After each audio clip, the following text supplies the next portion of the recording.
ગઈકાલે એક ઘટના ઘટી હતી કાલાવાડ ગ્રામ્ય પોલીસ સ્ટેશન વિસ્તારમાં આવેલ હરિપર મેવાસા ગામની અંદર ગઈકાલે એક ફાયરિંગનો બનાવ બનેલ છે, જેની અંદર ફરિયાદી શ્રી ફિરોજભાઈ આલાણી દ્વારા એક ફરિયાદ આપવામાં આવી. ફરિયાદની વિગત જોતાં તેમના પડોશમાં રહેતા યુનુસભાઈ, તેમના દીકરા અને તેમના ભાઈ અને તેમના શાળા એમ કરીને 4 વ્યક્તિઓ ભેગા મળી અને લાયસન્સવાળા હથિયાર સાથે જઈને ફટાકડા ફોડવા જેવી નજીવી બાબતે સૌપ્રથમ બોલાચાલી થયેલ. બોલાચાલી થઈ અને ફાયરિંગનો બનાવ બનેલ છે, જેમાં 12 બોરના છરાઓ વાગતા 5 થી 6 વ્યક્તિઓને નાની મોટી ઈજા થયેલ છે. હાલ કોઈ ગંભીર હાલતમાં નથી અને આ ચારેય આરોપીઓની શોધખોળ હાલ પોલીસ કરી રહી છે. પણ આ બનાવ અનુસંધાને વિગતે જોતાં ફરિયાદી દ્વારા એવું જણાવ્યું કે અગાઉ પણ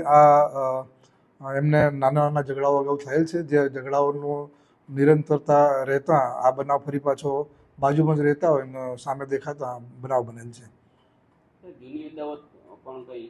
જૂની અદાલતમાં એવું છે કે આ જે આરોપી યુસુફભાઈ છે, એમની દીકરીએ 2 વર્ષ પહેલાં સુસાઇડ કરેલું, જે અનુસંધાને એ દીકરીને આ